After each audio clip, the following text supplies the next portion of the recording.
White House release published Friday, November 14, 2025. We're making big progress on prices and, well, keep working to make sure everyone benefits. President Trump inherited an economic crisis caused by years of mismanagement and high spending under the previous administration. Since taking office, the Trump administration has focused on reducing inflation and lowering costs for families. Inflation has dropped from an average of nearly 5% under the previous administration to 2.7% in President Trump's second term. Americans have seen the first overall price decline since 2020. Real wages are rising again.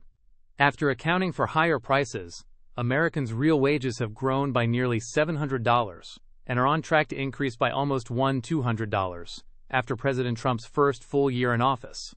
Gas prices are at their lowest average in more than 4 years, and Americans are spending less of their income on gas than at any point in the last 2 decades.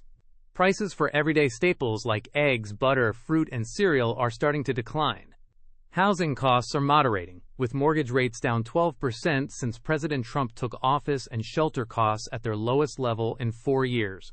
Deregulation is saving Americans $180 billion, or about $100 per family of 4. President Trump has also signed into law major tax cuts, including no tax on tips, overtime, or Social Security. These changes will raise take-home pay by as much as $13,300 and wages by up to $11,600. Investment and jobs are returning to the United States.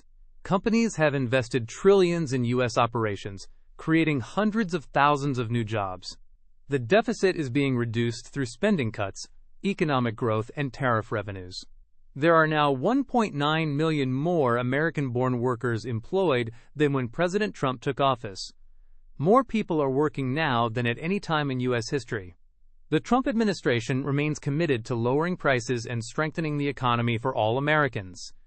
Progress is being made, and more improvements are expected. Thanks for listening.